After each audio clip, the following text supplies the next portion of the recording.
America के senator relay मूर ने एक कल रात को डिजिटल पत्थरबाज प्लेटफॉर्म ट्विटर एक्स, जिसको आज की डेट में जानते हैं, वहां जाकर अपनी डिजिटल पत्थरबाजी करी है, जो बेसिकली देश के कुछ युवा नेता भी अक्सर करा करते हैं।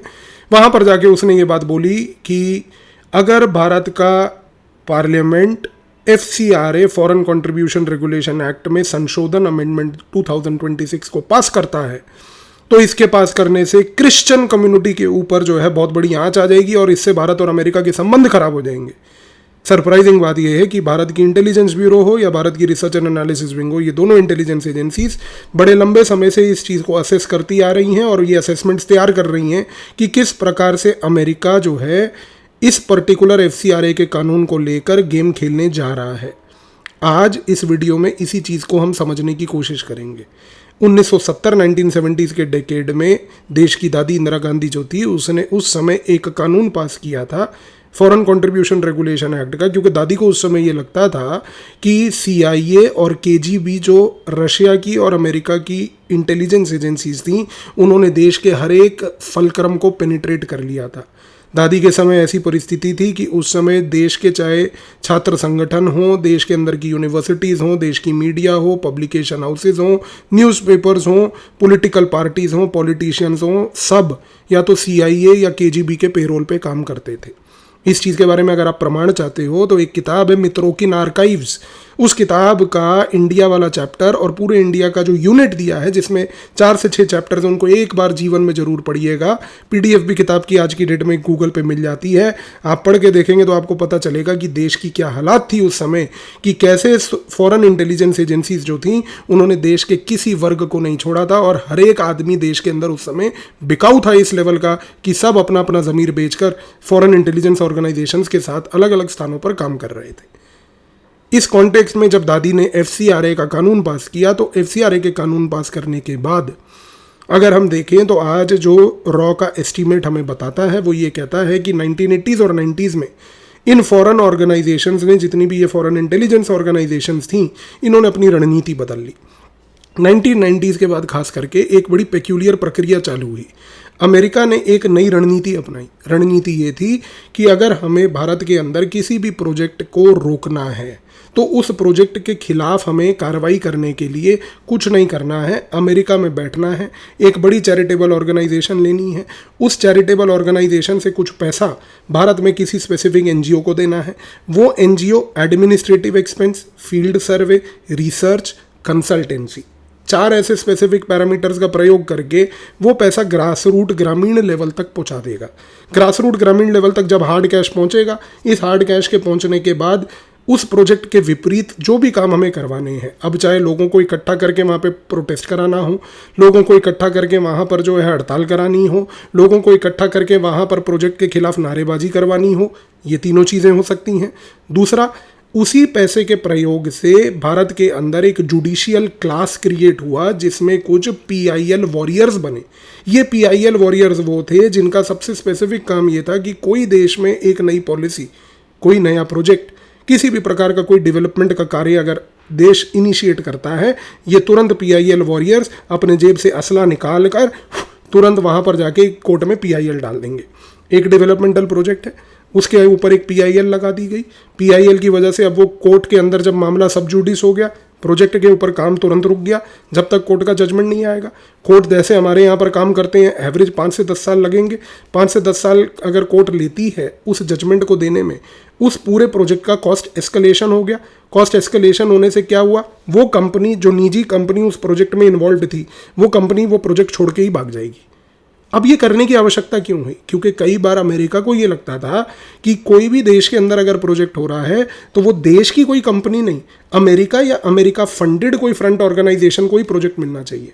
अगर वो किसी प्रकार का डेवलपमेंट प्रोजेक्ट देश की किसी नॉर्मल कंपनी को, जो अमेरिका से फंडिंग नहीं लेती थी, या अमेरिका में उसके कुछ ऐसे इंटरेस्ट नहीं थे, या अमेरिका के साथ वो नहीं नॉर्मल संबंध रखना चाहती थी, तो उस प्रोजेक्ट को डिरेल करने का काम इस पूरी प्रक्रिया के थ्रू यहाँ पर पहली बात तो अमेरिका ने किया।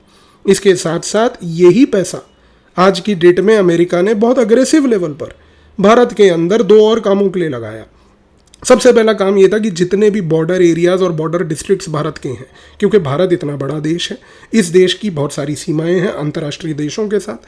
हर एक अंतर्राष्ट्रीय देश के साथ जो हमारी सीमा थी, वहाँ पर जितने भी स्थित बॉर्डर के विलेजेस थे, हर विलेज में अमेरिका ने सबसे पहले ग्रास रूट लेवल पर पैसा पहुँचाकर उस विलेज में किसी भी प्रकार का कोई डेवलपमेंट नहीं होने दिया। हमेशा बॉर्डर विलेज नैरेटिव बनाकर, दिल्ली में कुछ बैठे हुए थिंक टैंक्स जो इस नैरेटिव को पीडीएफ्स बनाकर नीले नीले रंग के उसको शेयर करके उन्होंने एक नैरेटिव क्रिएट किया कि कैसे बॉर्डर के इलाकों में किसी प्रकार की डेवलपमेंट की आवश्यकता नहीं है। अब आपके मन में सवाल आया होगा कि अगर बॉर्डर लेवल पर हमारे को विलेज लेवल पर डेवलपमेंट नहीं करने दिया गया तो उससे इनको क्या मिला? सोच के देखिए।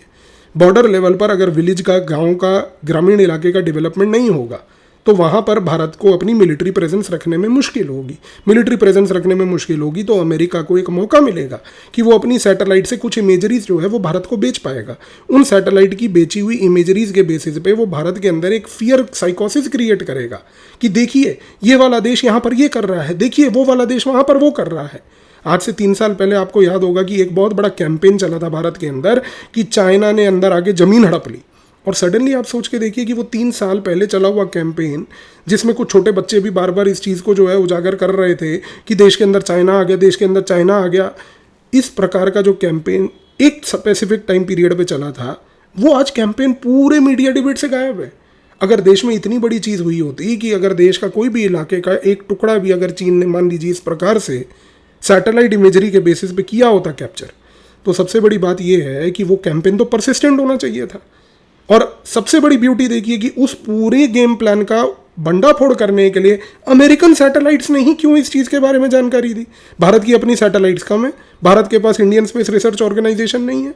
सब कुछ होने के बावजूद भी हम अमेरिकन सैटेलाइट पे ये विश्वास करें कि अमेरिका की सैटेलाइट ने चाइना के आए हुए एक एंट्री पॉइंट को कैप्चर करके ये चीज़ उजागर करी है कि देश का इलाका ऑक्यूपाई हो गया। इस चीज़ को समझिए।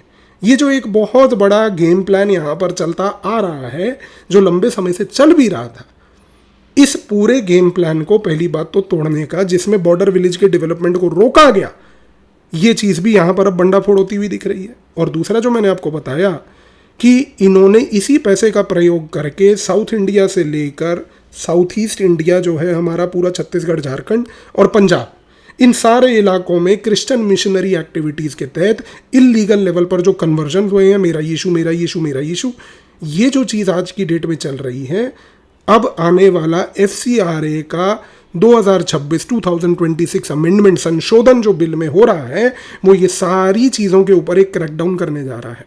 क्योंकि भारत की रिसर्च एंड एनालिसिस विंग हो या भारत की इंटेलिजेंस ब्यूरो हो, इन दोनों संस्थाओं ने इस पूरे पैटर्न को कि किस प्रकार से देश को अलग अलग तरीकों से नोचा जा रहा था इस फॉरेन फंडिंग के नाम पर, NGO फंडिंग के नाम पर, वो पूरा का पूरा गेम प्लान अब धीरे धीरे कोलैप्स होता जा रहा है। इस कारण से अब आप समझिए कि अमेरिका में सेनेटर रिले मूर के पेट में दर्द क्यों हो रहा है। एक चीज़ मैं आपको बताना चाहूँगा कि भारत की रॉ का आज एक एस्टीमेट ये बात कहता है कि अमेरिका आने वाले समय में FCRA के कानून को लेकर दबाव भारत पे डालने जा रहा है। भारत इस दबाव को रेजिस्ट करेगा। इस रेजिस्टेंस से भारत को पनिशमेंट दी जाएगी अमेरिका की तरफ से। अमेरिका हो सकता है कि डिफेंस टेक्नोलॉजीज़ का ट्रांसफ़र कंडीशनल कर दे इस चीज़ पे कि अगर आपके यहाँ पर चैरिटेबल फंडिंग फ्रीली मूव नहीं हुई तो हम आपको यहाँ पर जो है डिफेंस टेक्नोलॉजी का ट्रांसफ़र नहीं देंगे, मत दो। दूसरा, भारत की रॉ का एस्टीमेट ये तक कहता है कि अमेरिका ट्रेड डील को लेकर आर्म ट्विस्टिंग कर सकता है, और वो आर्म ट्विस्टिंग करने की कोशिश करेगा ये कह के कि अगर आपने यहाँ पर ह्यूमन राइट्स के मसले पर संशोधन जो है इनको नहीं रोके तो हम आपके ऊपर टैरिफ लगाएंगे, लगाने दो।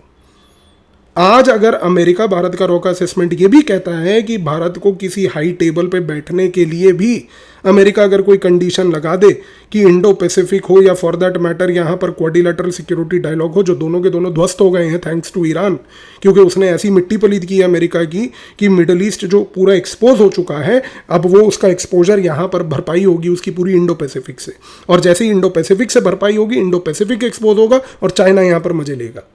तो इस कॉन्टेक्स्ट में एक चीज़ स्पष्ट हो चुकी है कि अमेरिका कंडीशनैलिटी पे गेम खेलेगा। आज भारत के इंटेलिजेंस असेसमेंट्स ये बात क्लियर कट बोल रहे हैं कि अमेरिका की तरफ से ये दबाव डाला जाएगा कि ये संशोधन हर तरीके से रोका जाए। लेकिन भारत आज की डेट में ना ये संशोधन रोकने जा रहा है और ना ही इस अमेंडमेंट को किसी तरीके से यहाँ पर अंडू किया जाएगा। लेकिन एक चीज़ तय है कि इस पर्टिकुलर अमेंडमेंट के होने के तुरंत बाद जिस प्रकार से इस पूरी सिविल सोसाइटी की जो इंडस्ट्री थी, इस इंडस्ट्री के अंदर भरा हुआ ये जो करप्शन था, आप देखेंगे कि किस प्रकार से ये करप्शन दिन प्रतिदिन अब कोलैप्स करेगा। तो एक चीज़ क्लियर है, अमेरिका को FCRA से लेकर दर्द है, दर्द जेन्युइन है। दर्द अगर ज़्यादा हो तो हमारे पास 3 उपाय हैं। पहला उपाय है पुदीन हरा की गोली। दूसरा उपाय, यदि उससे रिलीफ नहीं मिलता है तो साइक्लोपैम की गोली, जो पेट में स्पैज्मिक दर्द को रोकता है। उसके सवाए भी अगर दर्द ना रुके तो हमारे पास पेट सफ़ा चूरन है, जो एक बार खाए, बार बार खाए, एक बार पेट सफ़ा हमेशा सफ़ा। तो आप अमेरिका को डिसाइड करना है कि इन 3 विकल्पों में से उसको कौन सा विकल्प लेना है। आपको क्या लगता है, भारत को सबसे पहले कौन सा विकल्प एक्सपोर्ट करना चाहिए अमेरिका को लिए? आप मुझे कमेंट में बताइएगा। धन्यवाद।